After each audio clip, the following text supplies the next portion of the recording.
Right now? Are we still broadcasting? Because my fucking internet just went out again. Mine did too. God fucking damn it, man. I am very, very angry right now. You guys bear with us for a sec if you're still tuned in. The whole thing's both networks. Correct.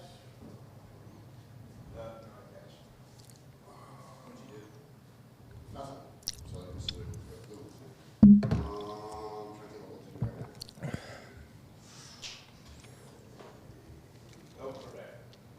We're back.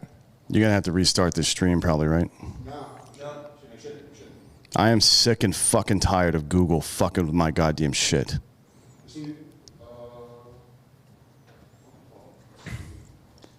This is twice in 2 fucking days in the middle of talking about a controversial subject that the woke fucking media doesn't like, that our goddamn internet's gone out. We're definitely not live right now, right? Because my shit's all fucked up. Mine's back. Seems to be like. Yeah, it did shut off because it said streamed live 6 minutes ago, so Yeah. it doesn't. Well, we might be back up again. Yeah, it's back now. This is the second time in 2 days and the 4th time in a month that these motherfuckers have fucked with us. There's nothing weather-wise going on. There's no construction going on with regard to lines or anything. We have Google Fiber, right? It is the fastest, most reliable internet you can get on this planet. And for some reason, every time we start talking about some shit that doesn't agree with the woke media, our fucking shit buffers. You know what I mean? We're hardlined in. We're not even using Wi-Fi for our live broadcast. I literally God haven't fucking damn it, touched anything.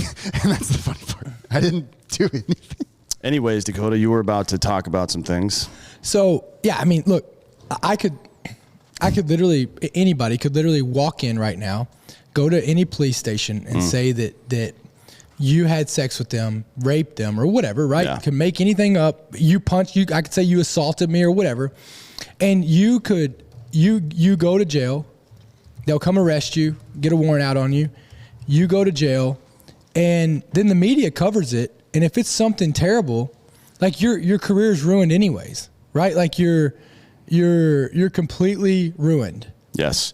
So don't you think that there should be some type of law that the media, and let me ask you this, why the media should not even be allowed to report on these things or say anybody's name until they are proven guilty? I mean, what do you think? Yeah, I think there's got to be some kind of... Because how do you get a true jury when you've got the news covering this shit? How do you get true people without biased opinions or what's already been said to them when every news station it's in your face all across the world? Yeah, I mean, there's got to be there's plenty of victim protection with regard to the media, right? There's not a whole lot of accused protection, which is interesting because the foundation of the American criminal justice system is the presumption of innocence, right? Yep. That's very odd to me. And it's only getting worse, right? Like it's only getting worse. Like a lot of these things that you see people, in the media's covered this story. Do you even know what the outcome was? You don't even know the fucking facts. Well, most people don't wait for the facts, right? They make their mind up because of preconceptions. And that's one of the things we're going to discuss today, the preconceptions and how, frankly, they're wrong, right? And not wrong as in people are kind of twisting small facts here and there. They are categorically wrong in every presumption that they're making. And it's a problem that all of us have to deal with. It's not a matter of one person being responsible or anything like that. It is, man, it doesn't matter who is guilty of what. It matters that we're all responsible for making this shit right. So we'll get to all that. First, I want to run through some data here that our researchers have been working on the past couple of days because I knew this was going to become an issue. So 1,004 people were fatally shot by police in 2019, a quarter of which were black. 1,021 in 2020 last year. 370 were white, 235 were black, 158 were Hispanic, 39 other. I don't know what that means, like Martians. I don't know what the fuck other means. Well, it depends on what you identify as. And 202 were unknown. I don't know how somebody's I mean, I who knows, man? They don't really give you a fucking 23andMe after you get smoked by cops, right? So whatever. 28 armed individuals in 2019 were shot by police. 19 were white, 9 were black, and the rest of the stats were behind a paywall, and you can get fucked with that. I'm not paying for news. Did you mean unarmed? Unarmed, yeah. Unarmed individuals, yeah. So 9 unarmed black people were shot in 2019 out of, by the way, 374 million interactions with police, but we'll get to that later. 48 police officers were killed by suspects in 2019. In 2019, 51% of all homicides and 53% of all robberies were committed by black people. I'm not saying African Americans, that's stupid. Black people make up 13.4% of the population, and they are murdered at 8 times the rate of white and Hispanics combined, right? 7,407 black people were murdered in 2019. Now keep in mind that this stat of 30,000 gun deaths per year is nonsense. 67% are suicides, right? We're talking about 10 to 13,000 gun murders per year. Yeah. That's 7,400 of those are black people. Now, that's not all guns, that's all murders, but that's quite a big number there. And we'll get to why that's the case here pretty soon.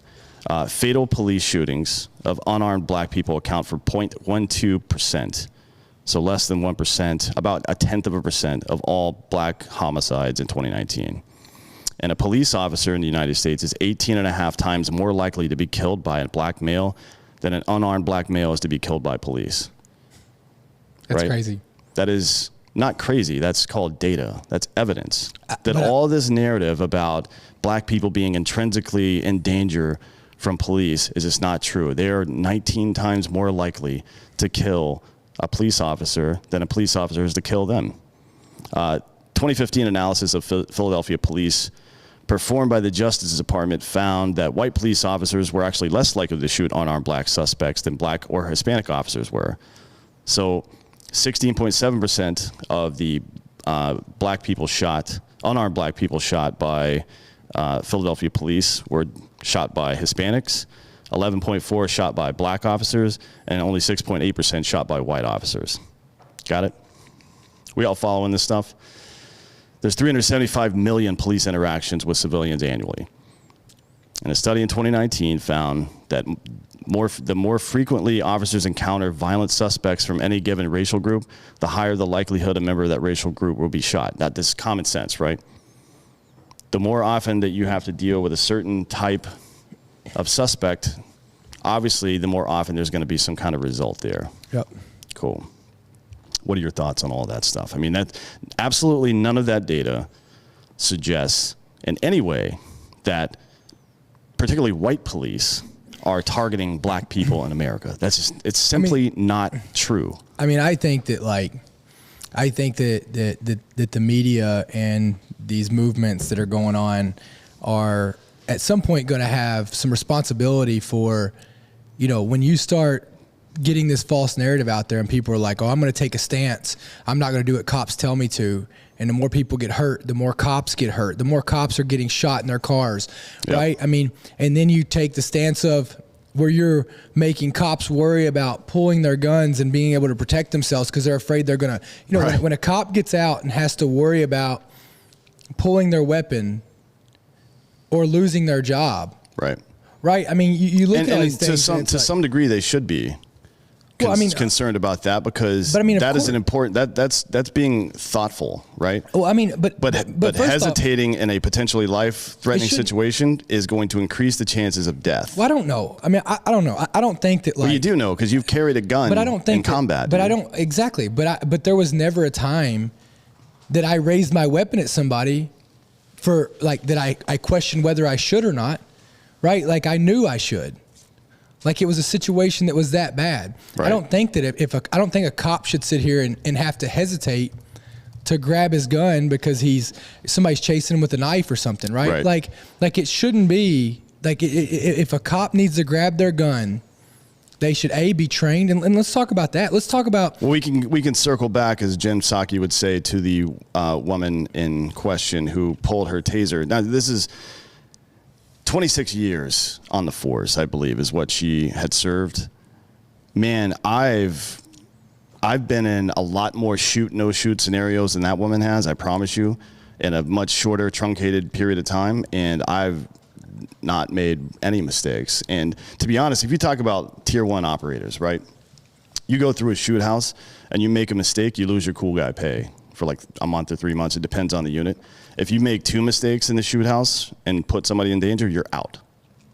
You're out of the unit forever, right? That is the standard. But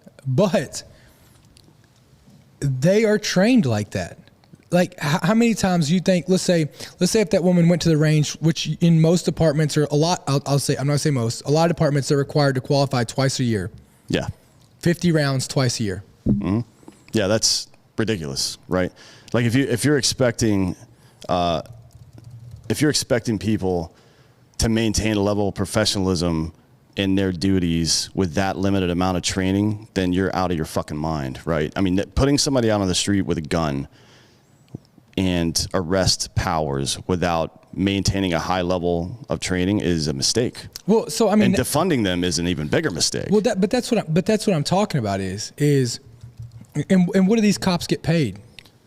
You know, you look at police officers that are getting paid $40,000-$50,000 a year. Yeah.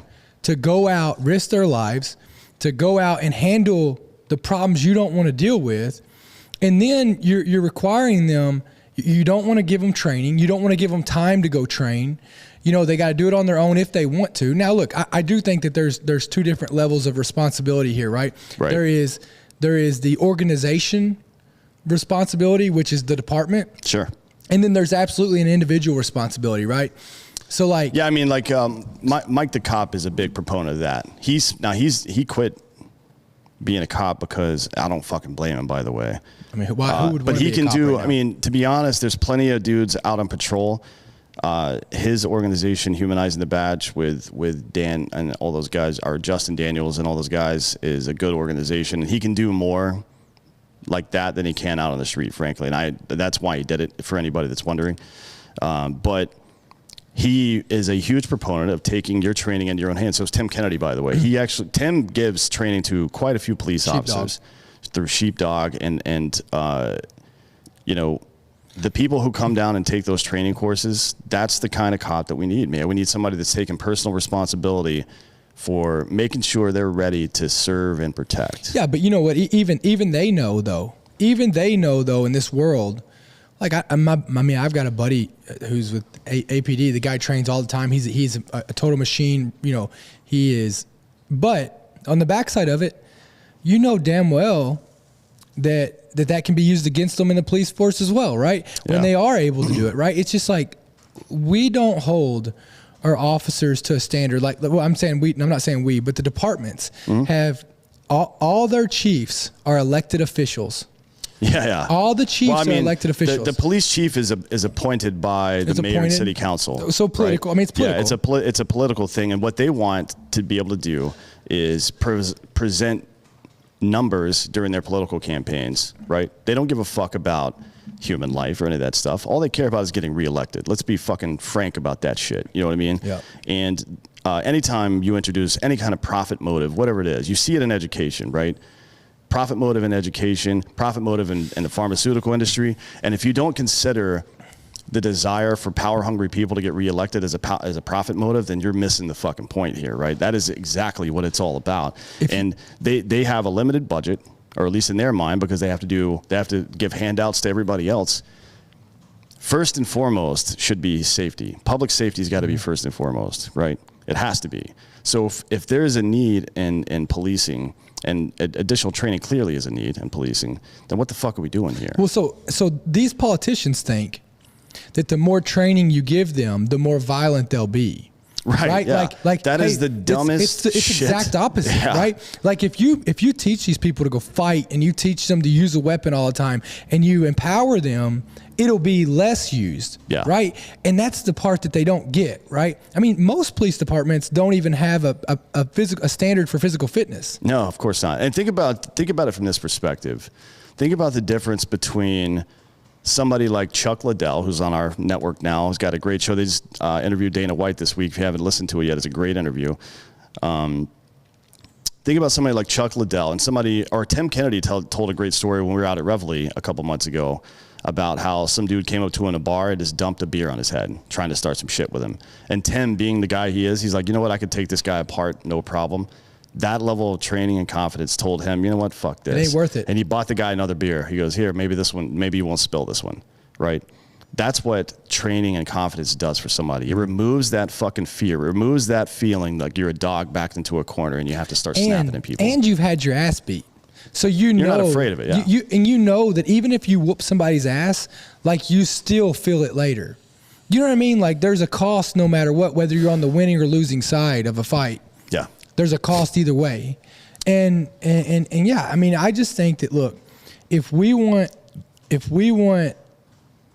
a lot of this stuff to stop, we got to start paying cops more. We got to pay. You get what you pay for. Yeah, you absolutely do. Now, speaking of getting what you pay for, the rhetoric that's being used by people on the left, by BLM, by politicians, by the media like MSNBC and the Washington Post and CNN and et cetera, have had some extremely poor results over the year. Not only, we'll get into later about the general distrust of police that permeates the African American, the black community, and the results of that, where they don't have buy-in and things like that, where they don't feel equity in the system. We'll get into that later. But here are some hard results of what have happened. Everybody remembers Dallas. Micah Xavier Johnson ambushed a group of cops during a protest over the deaths of Alton Sterling and Philando Castile. By the way, the Philando Castile thing was an absolute fucking travesty as well. Like, this dude had a concealed carry permit, let the dudes know that he was fucking reaching in to get his shit, and they shot him anyways. That's scared. That's fear, right? Fear has no place on that job. You can't be afraid. 5 officers were killed by Johnson. 9 others were wounded. And several years before the attack, Johnson was a member of the new Black Panther Party, by the way. Also followed Facebook pages for Nation of Islam and Black Writers Liberation Army, which continue to exist, by the way. It's interesting how people who supported Donald Trump, and I'm no Trump fan, neither you, but people who supported Donald Trump are getting booted off social media left and right, but somehow the Nation of Islam and the new Black Panther Party, who have shown historically to become like entirely anti-Semitic. I mean, they're terrorists. And some of these organizations certainly are, still persist. People like Maxine Waters, who can call for riots basically and can call for the public intimidation of Trump supporters, get carte blanche to say what the fuck they want. Anyways, before the attack, Johnson stated on social media he wanted to kill white people, especially white police officers, and he was subsequently blown up by a bomb disposal robot armed with a pound of C4 and a shape charge, which is pretty dope, to be honest. Now, you can see right there the rhetoric against anti-white cop, right? That resulted in the deaths of 5 officers and the injury of 9 others, and also caused a huge scene that, you know, it fucked up the conversation that we were having at the time. Now it's all about violence again and not about solving problems. And it's, again, based that we just read all this data. It's based on an absolute fucking lie. Yeah, but you go back to it. We've said it over and over. It's kind of like the ants. Yeah.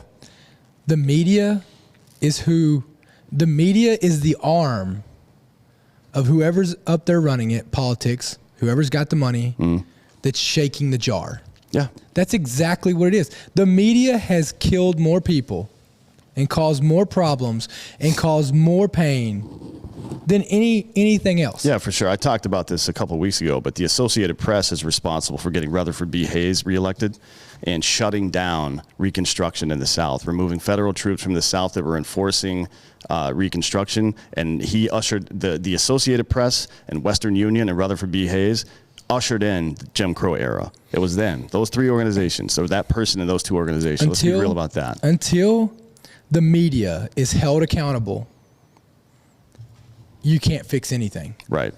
Well, I mean, we'll get to that later, because some of the stuff is starting to get fixed now.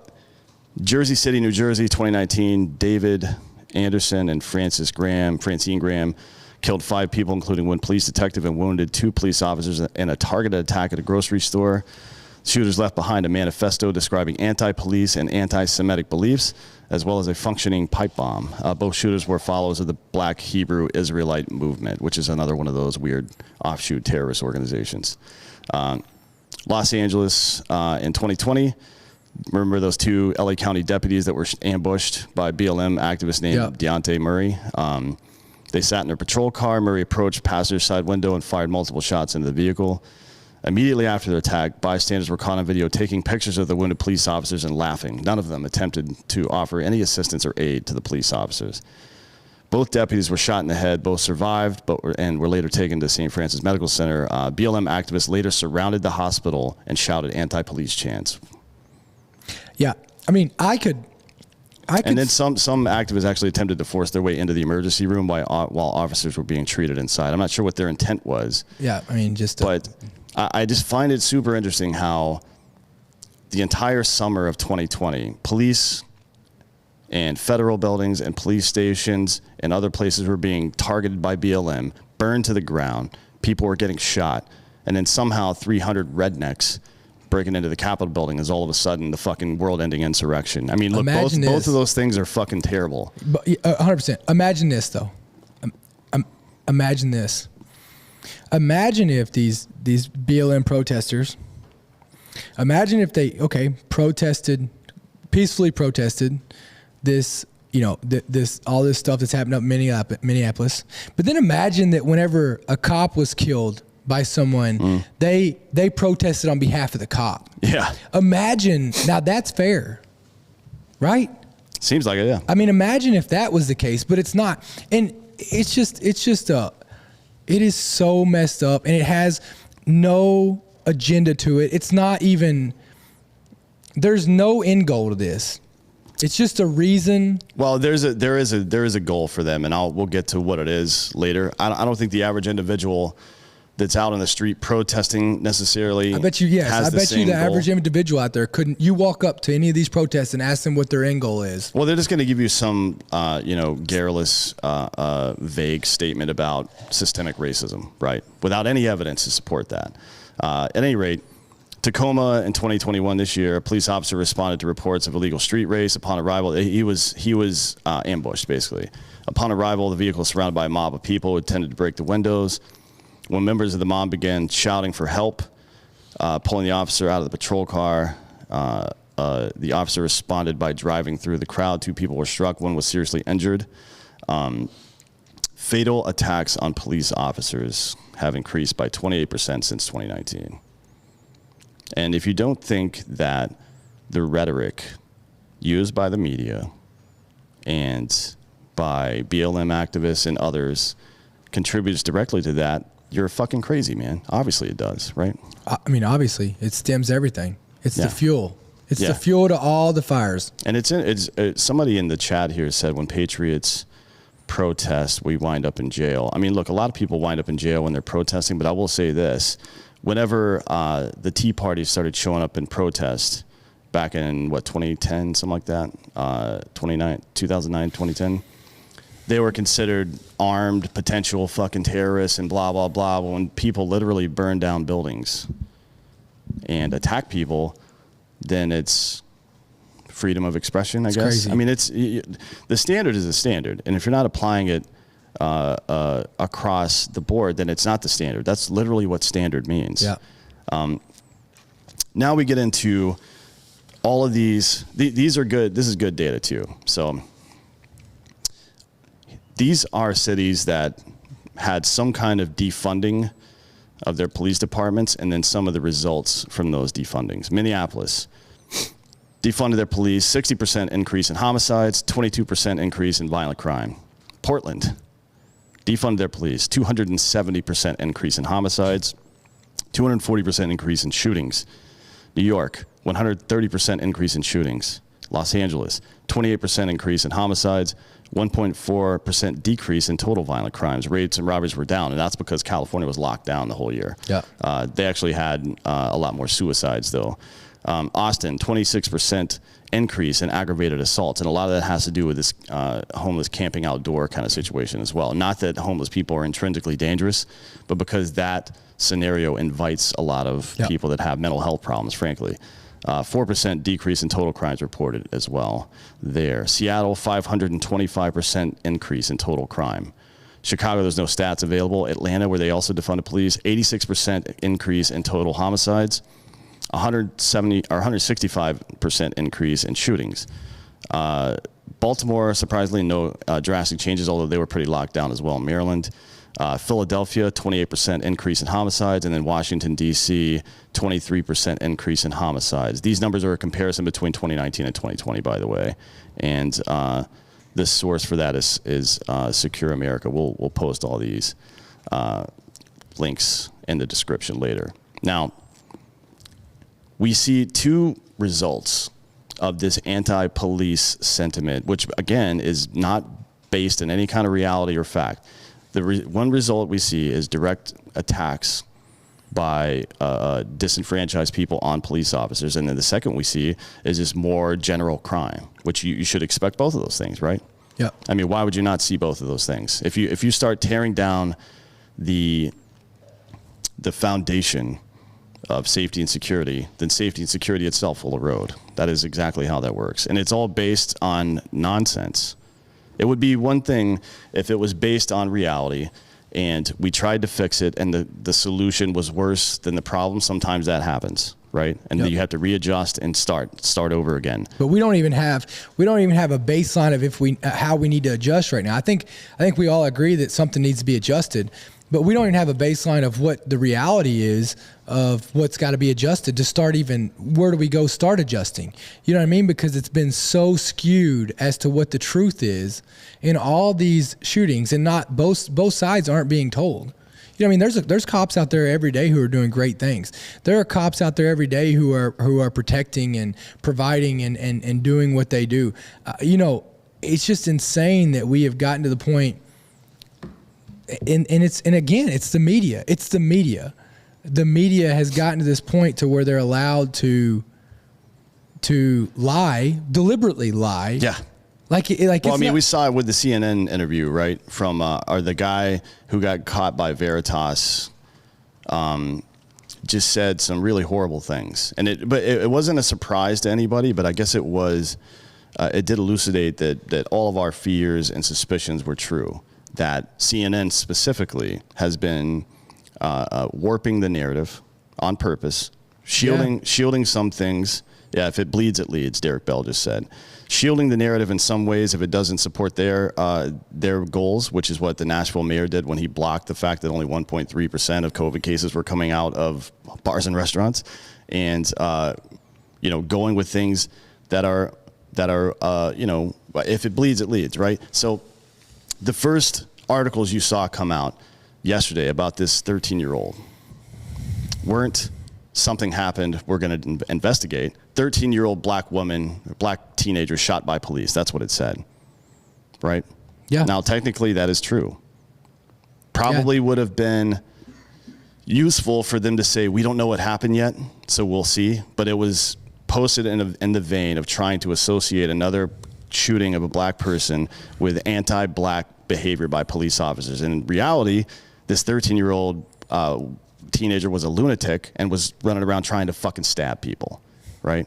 Now, if you try to stab me, I'm going to shoot you in the face a bunch of times. Listen, if my daughters had a knife and they were running around trying to stab someone and hurt somebody, I would hope that somebody would do whatever they had to do to keep them from hurting someone else. Yeah, she was, the moderator says she was 16. That's right. They did incorrectly report her age at first as well. It's the facts simply don't matter.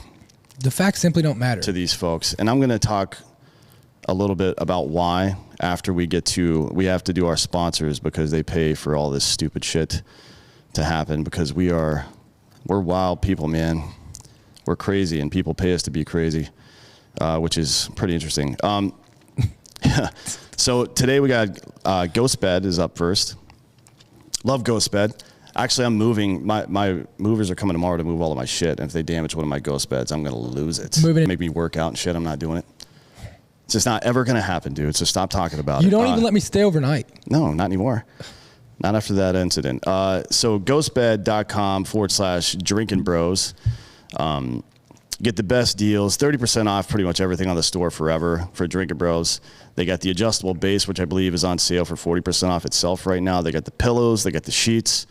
They're the best in the business. All of my bedding, the mattress protector, everything is made by Ghostbed. My pillows are the best pillows in the world. The Lux, the cooling, technology. The cooling stuff. I'm a big sweaty dumb dude. You are. And I need it. Yep. I need it. Adjustable bed. Yeah. 0% down. 0% down. They have a 36-month pay-as-you-go program. It's great. They also have a 20-year warranty on all of their stuff, which is pretty weird for a bed. I don't know if anybody's ever owned a bed for 20 years before.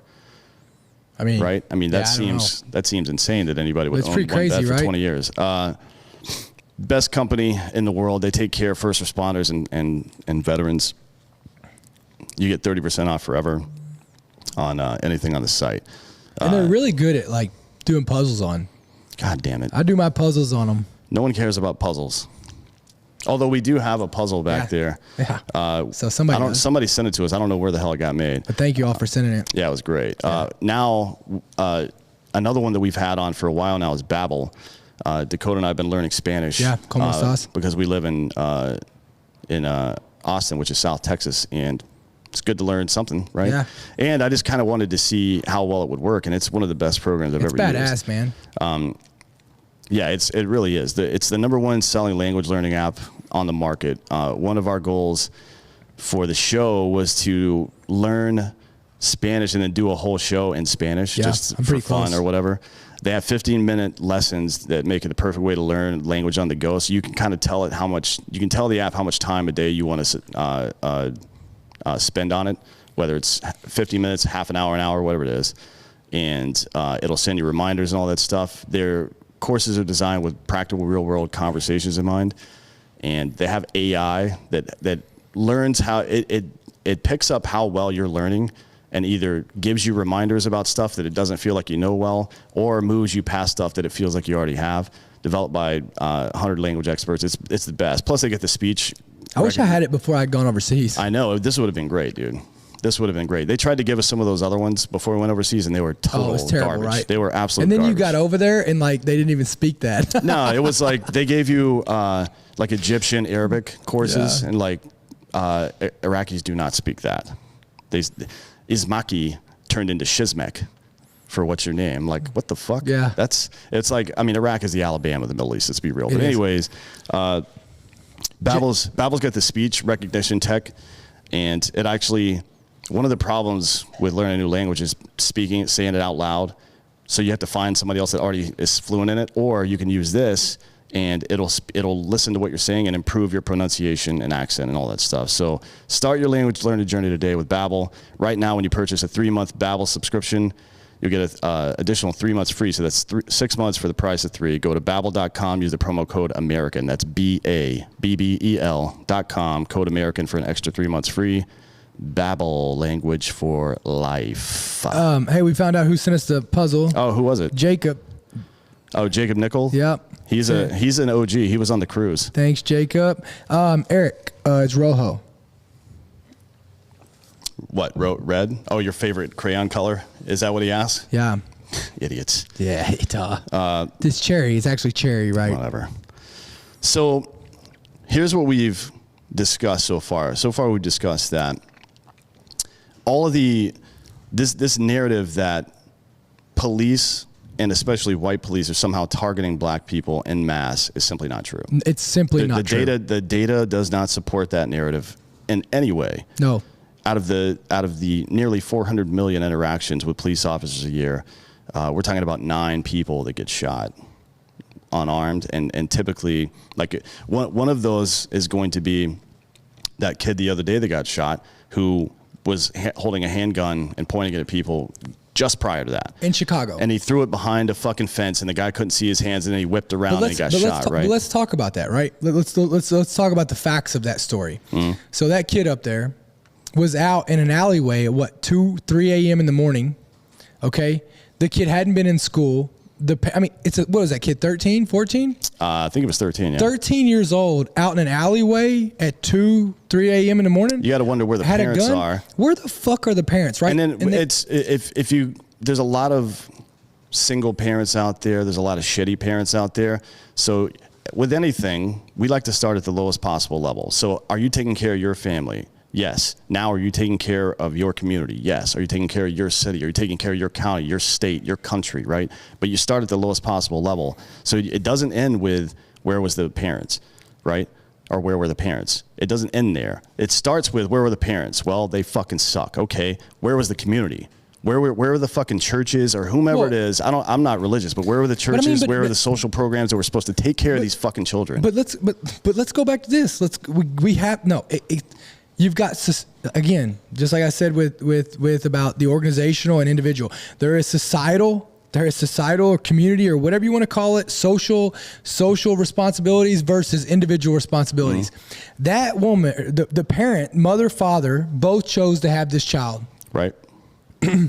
The system is overloaded because we haven't even held individuals responsible to taking care of their children that they bring into this world. Yeah. Like if you can't take care of your kid and you put it up for adoption, or let's say you don't, it's so messed up, man, because now the system is raising a lot of these children. Well, right? this woman, and it's like, what do you do? So this 16-year-old woman that got shot trying to stab people, she was in the foster care system, right? Yeah. I don't know if her parents were deceased or if they just gave her up or whatever. This goes back to it, when it goes back to it, this comes down to we don't necessarily have a police problem. We don't necessarily have a black, white, Hispanic problem. What we have is we have individual problems. We have dads not staying home and being fucking dads. We have moms not staying and being fucking moms. We have parents not being parents. They want to be fucking friends. They want to give iPads out. They want to let their kids do whatever. They want to pawn them off on other people. They want to go out and have unprotected sex with whoever they want, and then they have a child and they want to give it away, not because they couldn't do it or because of circumstances, but because they were fucking simply irresponsible, right? Like, because they don't want to. It's not necessarily just a necessity, right? The system was made there to be able to take care of people when they needed it. Wanted. But the system is made to take care of people when they need it. But it is completely non-functional. But I got it. It's But there's a lot of reasons it's non-functional, because the individuals who are in the system now, who are having to run the system, are pieces of shit. Right? Some of them, not all of them. There's a lot of good people, yeah, but there's a lot of shitbags. The system is as stressed as it fucking gets. Look at all these cops that the calls are the calls that the cops are having to take. Yeah. They're over fucking worked. Yeah. They're working 24/7. They have to work with shitty people. They have to work with, there's no standards to hold their subordinates, accountable. Right. They don't know, they're not even getting, the gear that they need to go out and do shit. They're having everything against them. They have to show up somewhere and worry about being perfect for other people's worst days. Yeah. Right. And it's fucking crazy. With the media, they can be armchair quarterbacks. So again, all of these situations go back to one thing. And we all know it. Here's the problem is we all know men who aren't being good fucking fathers. Yeah. We all know men who are out cheating on their fucking wives, who aren't being good fathers. We all know men who don't participate in their children's lives, who are being shitty fathers. We all know women who are out doing the same thing. We all know women who aren't being wives and who aren't raising. We all know the parents who are friends with their children and not fucking parents. We all know them. Right. How often do we say something? Yeah, it's very rare. And holding people accountable it begins with holding yourself accountable, right? Well, first off, that's the big problem, right? Is you have to live by the standard that you hold other people to. And that's the problem with the world. Why do you know what? The people who are in there running the media, guess what they used to do? They used to be a child. Yeah. They were raised somewhere. Their morals and ethics are gone out the window from fucking somebody. Yeah. Right. So yeah, my thing is, it's been a constant regression of personal responsibility over 100%. Years, right? So all these systems are not good anymore. Well, they also because won't they're work. fucking stressed to the max. Yeah, for sure. And they won't. It doesn't things won't scale if you don't have community buy-in, right? Like you can set up the perfect program, but if people don't believe in it, it's not going to work. That's why, Yeah. and it certainly all begins with personal But responsibility. you take with this child right here. Okay, so here's the options for this child if things were done right by the system, right? So the mother doesn't want to take care of her fucking kid. The kid, she even admitted that she didn't know where the fucking child was. Yeah. So she even admitted that some days she doesn't see him for days. Yeah. So, But I mean, you got to imagine. I try to give people the benefit of the doubt without being an enabler.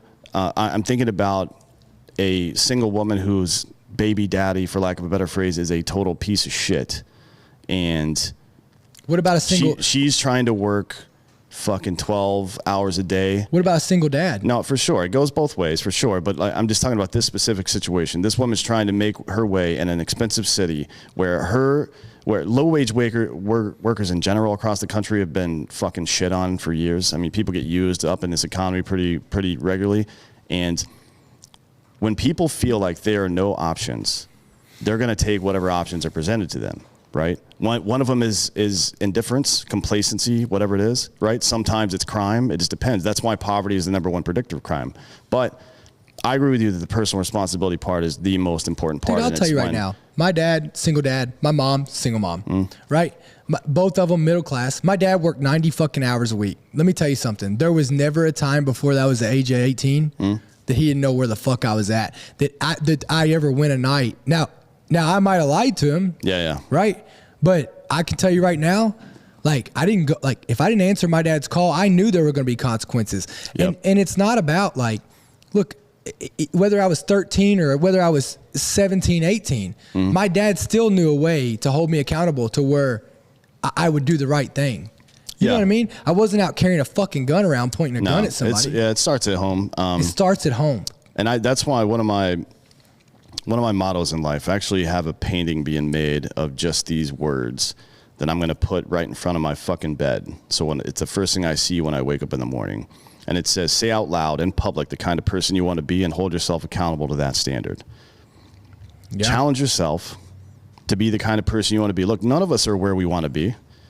If you're where you want to be right now, then you should be helping other people, first of all, and not thinking about yourself anymore. But the vast majority of us are not where we want to be in life. We want a better job. We want a better fucking this or that. We don't improve our station in life. We want to set things up to make sure our children have a better life. We want to change things in society. We want to make people more educated, whatever the fuck it is. You know what I mean? We need that as a society. And right now we don't have it. Now, all this aside, right? The personal responsibility thing is a huge deal. What is a bigger deal right now, in my opinion, is the way that corporate America and the media are completely twisting this narrative, and politicians as well, because we all know, for those of you who are new from PT News and various other places today, I've got this saying, all politicians are cunts. I'm pretty sure you can see it right here. And then there's another one down here that says defund politicians. I think that's a much more reasonable solution than defunding police. At any rate, because CNN and MSNBC need to sell advertising on their networks, that's why this is the narrative, because BLM leaders want to feel important so they can raise money and then use it to buy multi-million-dollar homes. It's all a sham. And it's been perpetrated by those at the highest levels of government and industry with one purpose in mind: to divide you from your neighbors, from your friends, from your family, and most importantly, to divide you from the other people that corporate America, politicians, and the media are concurrently fucking over. Their greatest fear is that we realize their game and we stand up against them in unity. That is their biggest fear in life, because then they lose all their power, they lose all their money, they lose all their attention. That's it. That's all they want. But on the backside of it, I'll tell you this.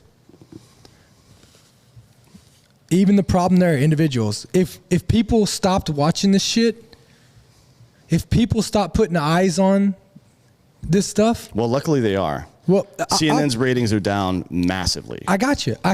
But if people stop watching it, again, and stop participating in it, it wouldn't fucking work. Mm-hmm. You know what I mean? Like, so I got you. Well, that's the call to action then, right? That is the responsibility of everyone in America that's a conscientious, reasonable human being that actually cares about this country. It is your job to turn that shit off. Turn it off. Don't listen to fucking CNN. Yep. Don't listen to fucking Fox fucking News. Don't listen to any of these assholes. And stop letting other people raise your fucking kids. Yeah. Stop using the excuse. Like I heard somebody, I sat down with this person the other day and they were like, well, you know, I think our kids should go to private school. Mm-hmm. My kids aren't going to fucking private school.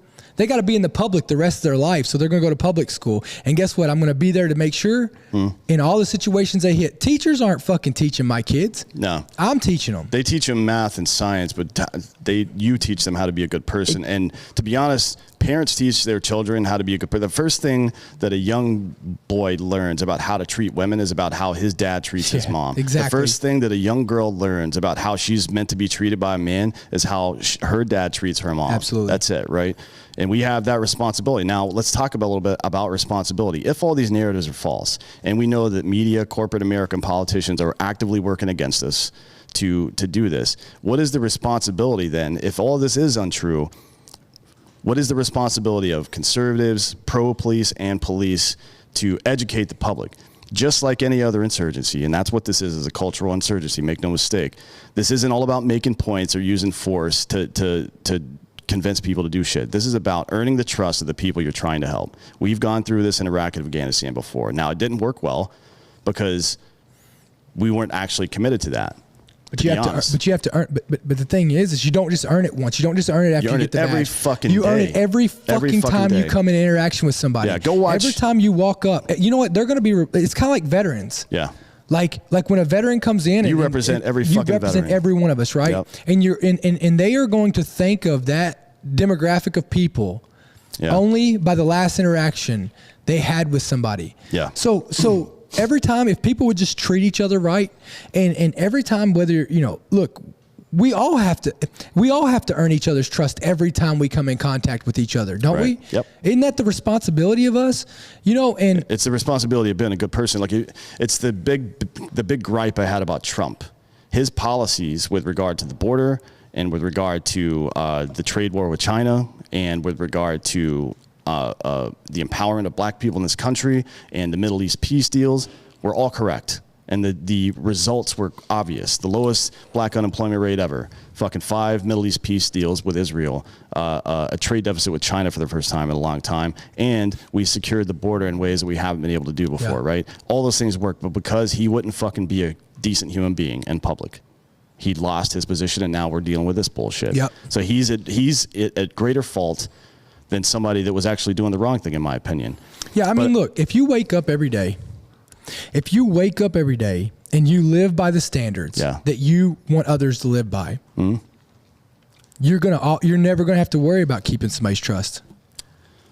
If now, you walk in and give your best, it's hard to lose trust that you've earned. I have this saying that every time I walk into a room, I want to leave it a little better than I found it. Whether it's giving somebody a compliment, whether it's whatever, whether it's picking up a piece of trash that wasn't mine, all of those things. If you do that all the time, if you live that way, you don't have to worry about the rest of it. No, and I would say this is.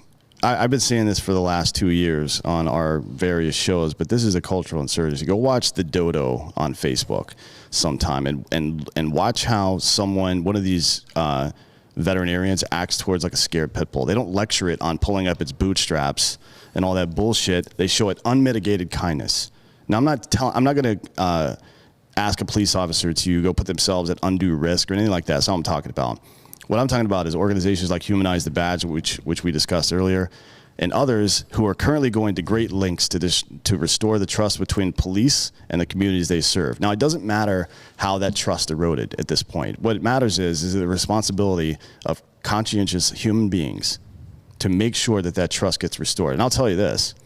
In Iraq or Afghanistan, if some fucking dumb meathead is cruising around abusing the locals, and one of those locals picks up a gun and starts shooting, the blood of the Americans killed are on that meathead's hands, just as much as they are on the fucking insurgents' hands.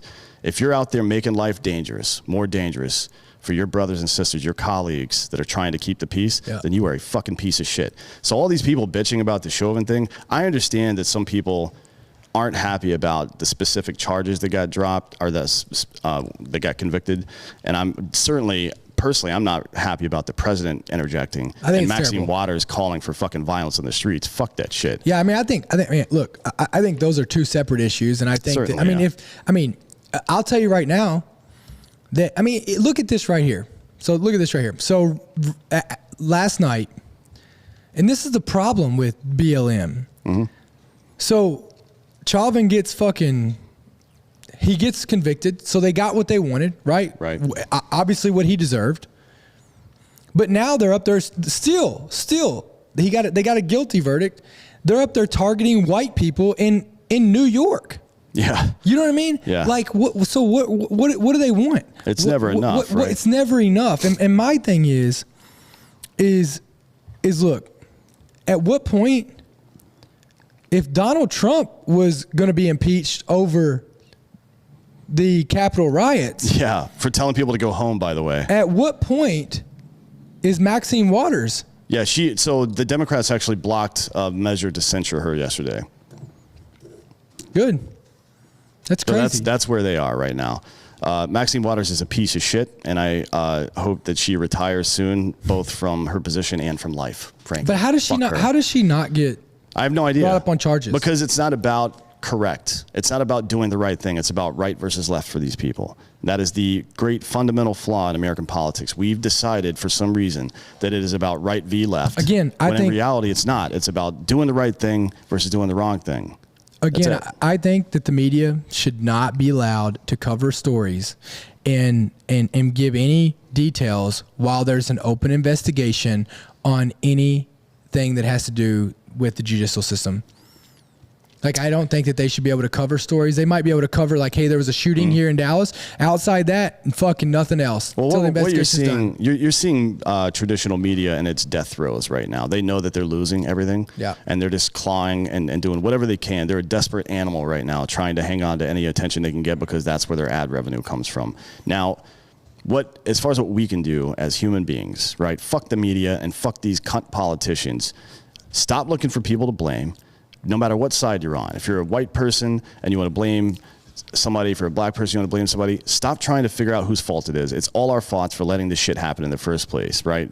Let's just be clear about that. But beyond that, it really doesn't matter whose fault it is. It matters whose responsibility it is to make it better. And it's all of our responsibilities. It's a responsibility of police to educate people and be kind, to do the right thing, and community police on the job even when they're angry and emotional. It's a responsibility of those who support the police to educate, be kind and understanding, and hold shitbag cops like Chauvin accountable when they do stupid shit. It is the responsibility of Black America to stop listening to the media and letting politicians lie to them, and to realize that the vast majority of cops, and the data proves this beyond any doubt, are good men and women who are so intent on protecting them, they're literally willing to die for them in the process. And they're not doing it for the pay. No, they're certainly not doing it for the pay. And look, how many times has their fucking have their retirement accounts been robbed either by the state or by some fuck-faced corporation? Yeah. And I'll tell you right now, like the respect that the country gives veterans, it should be astronomically,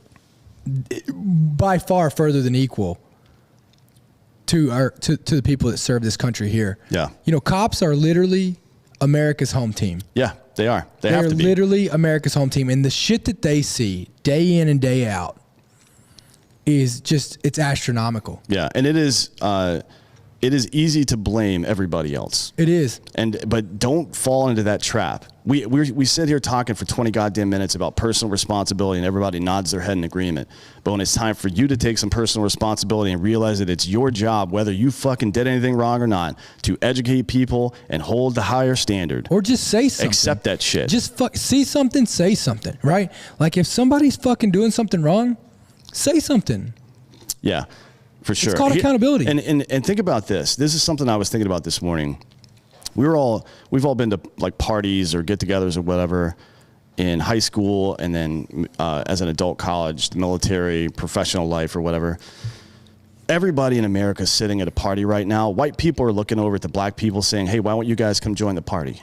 And black people are looking over at white people and saying, why won't they let us come join the party? But nobody says anything. Yep. We all want to party together here. The vast majority of people just want everybody to be on the same fucking level playing field because we don't want to deal with this bullshit. Yep. And nobody cares about your race. They don't care whose dick you suck. They don't give a fuck about any of that shit No, anymore. all that no one shit's- cares. And the only people who are trying to think about this. What's the average age of people in politics right now? What do you mid think? to late 50s. Okay. I would guess. So if you go up, what was? I mean, you go back to when they were kids. It was still, all these things were still big issues. Yeah. Right? They're trying to push their realities of their issues onto us because they're that disconnected because they think Right. that they're our generation's problems, and they're not.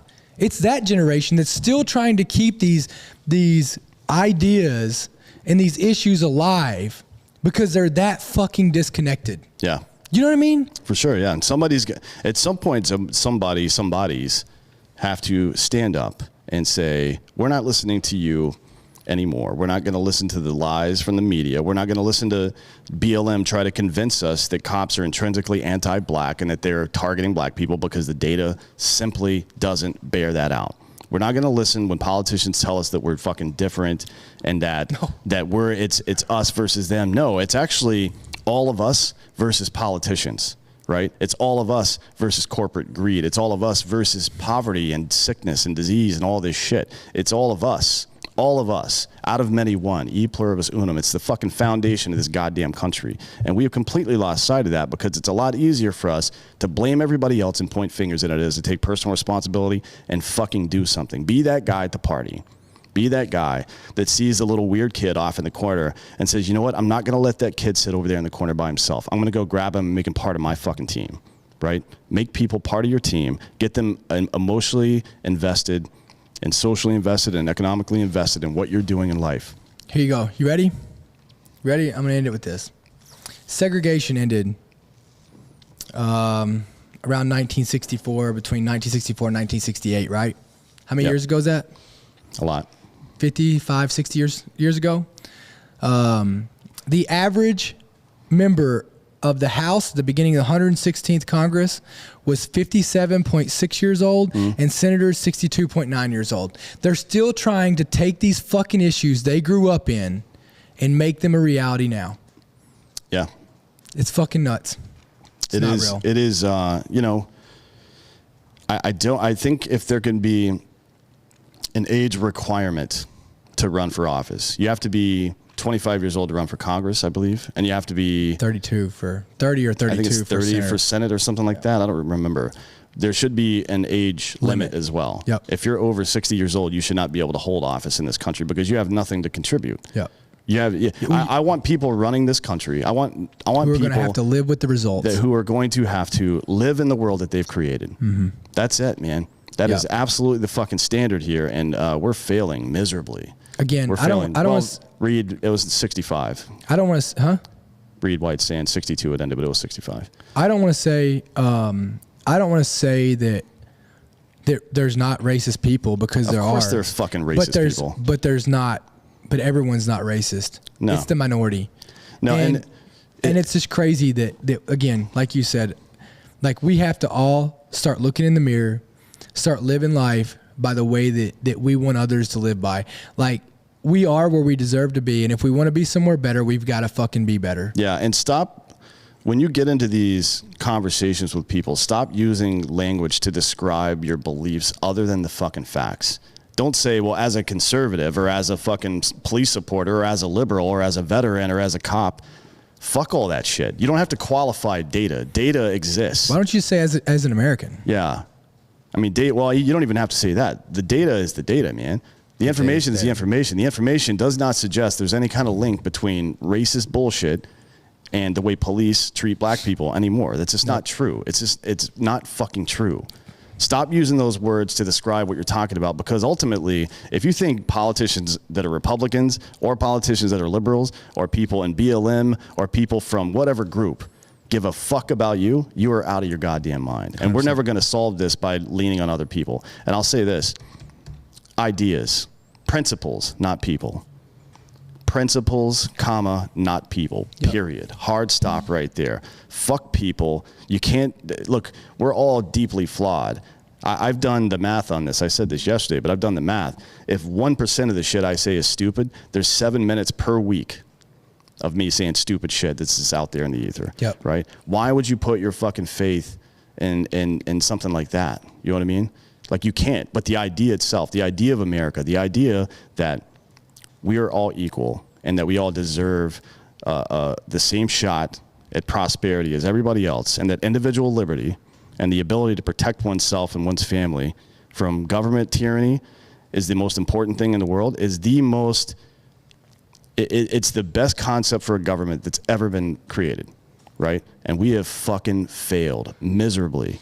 Generation after generation, Yeah. we failed Fact. at making that happen. And it is time to, I'm not saying be a constitutional originalist. I'm saying look at what these people meant.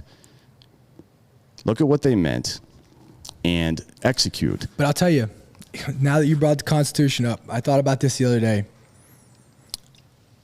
When our founders wrote the Constitution, you know what they didn't? They didn't take into consideration that people would stop holding themselves individually accountable and raising their fucking children and raising good fucking people. For sure. That is what they didn't take into account. You know what I mean? And that's where we got to get back to. That's the only thing. Our country is by far the greatest country on the face of the planet. And if we can get back to our individual responsibilities and doing that, the rest of this system falls into place. As a sports analogy, you might say that the athlete with the most talent is the best player, but are they the MVP? That depends on performance. Our performance right now is not good. Not good. But we're not living up to our potential. And one last thing before we get out of here on the Constitution. The Second Amendment was designed just in case we had a president that said that constitutional amendments aren't important. Period. Right? Done. Let's be real about that. We'll see you guys in hell. See you in hell.